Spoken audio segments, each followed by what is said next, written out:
Fresh produce is an essential part of healthy school meals, and students love the taste of fresh fruits and vegetables. However, if you serve poor quality produce, students may not select it or eat it. In our school nutrition programs, the use of fresh produce is increasing as more emphasis and funding is given to programs such as Fresh Fruit and Vegetable Program, Farm to School, and School Gardens. Make sure you have the produce needed for your program by developing good specifications and by checking the produce as it's received to make sure it meets the standards in your district's specifications. When produce arrives at your school, your job is to make sure that the products that are delivered are the correct quantities, types, and quality specifications that were ordered by your purchaser. In this video, we'll review the steps involved in assessing produce against specifications. We'll identify common quality and condition factors in fresh produce items frequently used in schools, and we'll demonstrate what you might do if produce does not meet your specifications. Hello, I'm Chef Lee. As in any food service operation, it's essential to ensure that the produce that we order and serve to our customers is of high quality. In the next few minutes, I'll talk about some best practices to help you do just that. Before we talk about quality, however, it's also important to remember that we're also the gatekeepers for the safety of the food we serve. Before accepting any product into your operation, be sure to look closely at the cleanliness of the delivery truck. Assess the overall cleanliness and condition of the shipping containers, and check to be sure that the produce has not been temperature abused.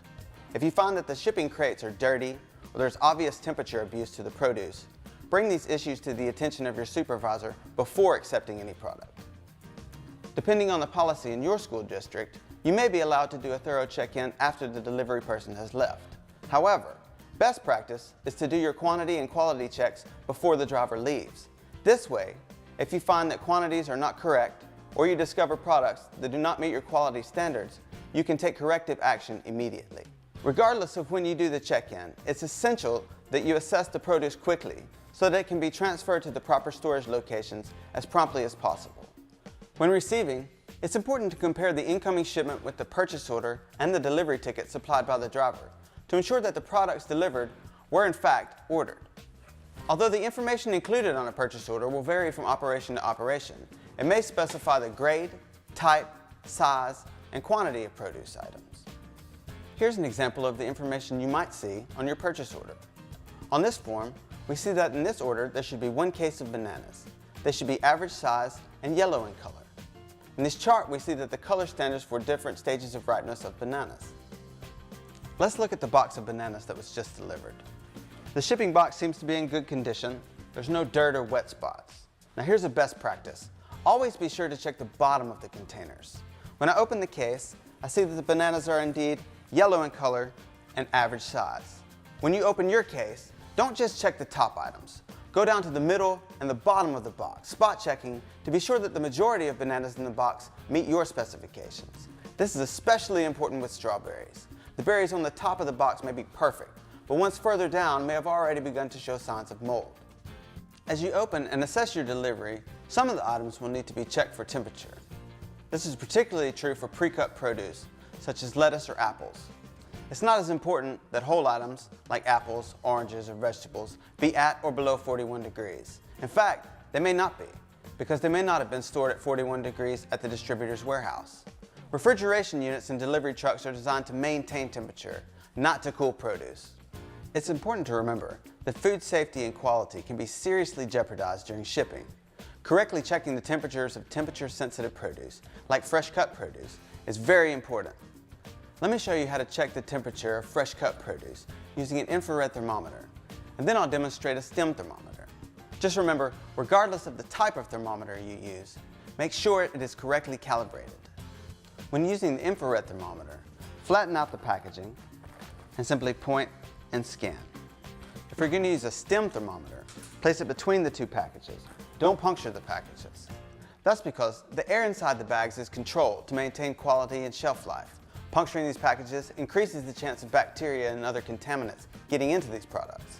These products should always be stored, held, and handled at refrigerated temperatures of 36 to 41 degrees Fahrenheit.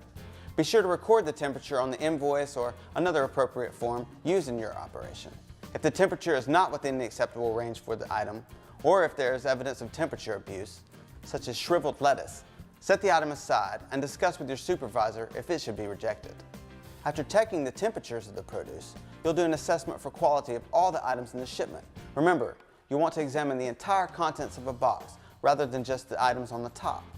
Use all your senses to check the freshness. Look at it, smell it, and feel the product. Check the purchase order or specifications to determine the grade, type, or size of each produce item ordered, and make your assessment based on the specifications. This is important because you want to be sure you're getting the products your purchaser intended. For example, you wouldn't want to pay top dollar for the best grade of produce when it's going to be diced or sliced. When your specifications include a high grade, make sure that it's the grade you receive. For example, if you order a US fancy apple to serve whole, it will cost more, so you want to make sure that the apples that are delivered are not US number 1. The size of products specified also must be checked. For example, you order 40-pound boxes of small bananas for individual servings. If medium bananas were delivered, you wouldn't have enough quantity of bananas needed to serve the number of students who are likely to select bananas. The degree of ripeness may also be specified for bananas. So if the bananas were to be yellowish green, then they are delivered yellow or yellow with brown flecks, they may be too ripe to serve on the day you're supposed to serve bananas. Visual aids, such as those in the produce information sheets available on the NFSMI website, may also be useful in determining product characteristics when receiving produce. Let me give you another example. Apples are available in several grades, and your purchaser might buy a fancy grade of apples that will be consumed whole and a US number 1 apple for use in dessert recipes. The primary difference between these two grades of apples are color and shape. The number 1 apples may not be as uniformly red and may have some more asymmetrical shape, but they will still be wholesome, safe, and taste the same, and cost less when used in a recipe. Do you know how to recognize the various grades and sizes of produce that are on your school district's bid? If you don't, you should ask your supervisor. He or she can review with you your operations requirements regarding grades, types, and sizes. Don't just simply rely on the information printed on the box. As you inspect the produce and check it against the purchase order, there are some questions you should ask yourself. Is this the shape of the item as expected? Typically, produce at the top grade is more perfectly shaped than produce at lower grades. And depending on the product and your intended use, irregular shape may be okay. It's acceptable for lower grade apples used in cooking to be less than perfectly shaped. Apples that are to be consumed whole should have a characteristic apple shape. Do the items have the expected texture? Typically, items at the highest grades will have the most appropriate texture. You may see more texture irregularities in products at lower grades. Again, you need to know what your purchaser ordered. Oranges could have the same imperfections in the skin texture and still be considered of acceptable quality according to your operations purchasing standards. Are there any scars on the surface? Scars are cosmetic imperfections and are not indicators of low quality. Cucumbers with a small amount of scarring are no less nutritious and are less expensive than perfect cucumbers. However, if you're not expecting produce of a lower grade, you don't want to see that several items in the case have large scars. That would be an indicator that your distributor sent a lower quality than was ordered. Is there any bruising? Bruise spots will progress to decay on a produce item very quickly. Peaches or strawberries with excessive bruising should be rejected. Cantaloupes, however, may be acceptable with a small amount of bruising, as long as the blemishes don't penetrate deeply into the fruit. If there is an excessive amount of bruising on the produce in the case, it must be rejected. Are there any sunken or discolored areas? Produce can develop sunken and discolored areas, which look just like they sound, sunken and discolored. This can happen for many reasons. As with bruising, these areas can progress rather quickly into decay. Will you be able to use these products, or will you end up having to cut and throw away the damaged spots? That will take time and will also result in food waste. If you see a case of produce with a lot of sunken or discolored areas, you probably want to notify your supervisor. Is there any shriveling? All products age and they lose moisture, and this loss of moisture results in shriveling. Peppers, for example, are very susceptible to shriveling. Is there any obvious decay? It's not realistic to expect that there will be absolutely no decay in the produce items. As a matter of fact, US grade standards for all produce items do allow for a small amount of decay. For example, you may receive a carton of strawberries and find 1 or 2 of them with mold. But the rest are of excellent quality. You'll be able to remove the strawberries with decay along with those around them and use the rest as planned. As a rule of thumb, if more than 2% of the pieces of produce in a case has any signs of decay, you should reject the entire case. I'd like to show you some examples of produce items you may use frequently at your school and tell you about some of the things you should look for as you assess their quality. Let's look at lettuce, tomatoes, strawberries, and grapes. Now lettuce should have a light to dark green color and be bright and crisp. Depending on the variety and type, lettuce may also have a reddish to dark burgundy appearance on the outer leaves. Pre-cut and packaged lettuce should have the same appearance as whole leaf lettuce. Signs of poor quality or spoilage might be tip burn on the edges of the leaves, discoloration, or russet spots. Your lettuce should not be limp or wilted. A tomato should have a bright or dark red color, a natural shine, be firm and smooth skinned, and be at least pink in color. Yellow or orange fleshed tomatoes may be specified, and they should have a yellow or orange color throughout the tomato. Now if you squeeze the tomato gently, the shape should return as you let go. Signs of poor quality are discolored or decayed areas. Excessive scarring is also unacceptable.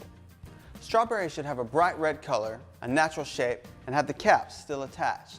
There may be some white color on them. In fact, US #1 strawberries can be 25% white. They should be sweet to the taste with no unusual odor.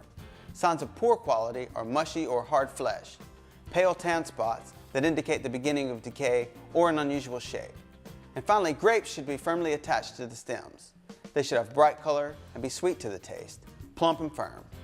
Signs of poor quality are drying stems or leaking berries. Grapes should not break open when lightly squeezed. Both the berries and stems should be free of decay. As you check in produce, you should also estimate the shelf life of the products. It's very important that you don't rely simply on the product expiration dates on the crates. You'll need to take a very critical look at all the items and decide how quickly they should be used, even if it means using the new products before the ones that are already in storage. Now you probably will not want to accept a product that looks like it will have to be used today or the next day. Sometimes that may be acceptable with highly perishable products like strawberries. They typically lose quality after a few days. If you receive strawberries that are already very ripe, you should note that and tell your supervisor. It's very important that menus be flexible for fresh produce. If you receive them on Monday and plan to serve them on Friday, you may need to change your plan and serve them on Tuesday or Wednesday instead. But let's take a look at fresh cut carrots. How many days are left before the expiration date? A good rule of thumb is to not accept any fresh cut products with an expiration date less than 5 days into the future. But it's not enough to just check the expiration date. See, this was the shelf life estimate at the time the product was put into the bag. When fresh cut products have been temperature abused, they will not last as long as the estimated date on the package. Also, not every type of produce comes with a date marked on it. For these items, you need to use your senses and experience and make a determination how long this product might last. Remember that the maximum shelf life listed on the packaging is based on ideal conditions regarding temperature, humidity, and other factors. Your product may not actually last that long, depending on how it was handled during storage and transportation before it got into your dock, and how it was handled once it came into your operation. Shelf life will never increase, but shelf life can be reduced by certain storage handling practices. So what if a product you receive doesn't meet your operations quality standards, and you feel it needs to be rejected? The procedures for rejecting a product vary from operation to operation. Some operations use computer-based reporting, while others may use a simple paper form. Regardless of the method, be sure you know and follow your operations policies. Here's an example of how a rejection might be handled. A delivery of fresh cut lettuce arrives at your school. When you open the shipping container, you find that the lettuce has been frozen at some point, and the quality has been compromised. You can no longer use the lettuce for salads or sandwiches, and it can't be used in any other way. Your school district's policies might be for you to immediately notify your supervisor in person. If the delivery person is still on site, your supervisor might ask for a credit. If he's already left, your supervisor might call the distributor to request a replacement. In any case, the best practice is to always reject or refuse to accept a product if it does not meet your operations quality standards or poses a safety risk. Again, know and follow your operations procedures. Once all items have been thoroughly checked, immediately transfer the produce from the receiving area to the appropriate storage areas. Don't wait to move the products. Fresh cut products, lettuce and berries, are particularly sensitive to temperature fluctuations. This presentation focused on practices that must be followed to receive fresh produce at the best quality for its purpose, and what we must do when produce that is delivered does not meet our standards. As school nutrition professionals, you want to do all you can to provide high quality produce for your students. By following best practices for receiving fresh produce shown in this video, you can do just that.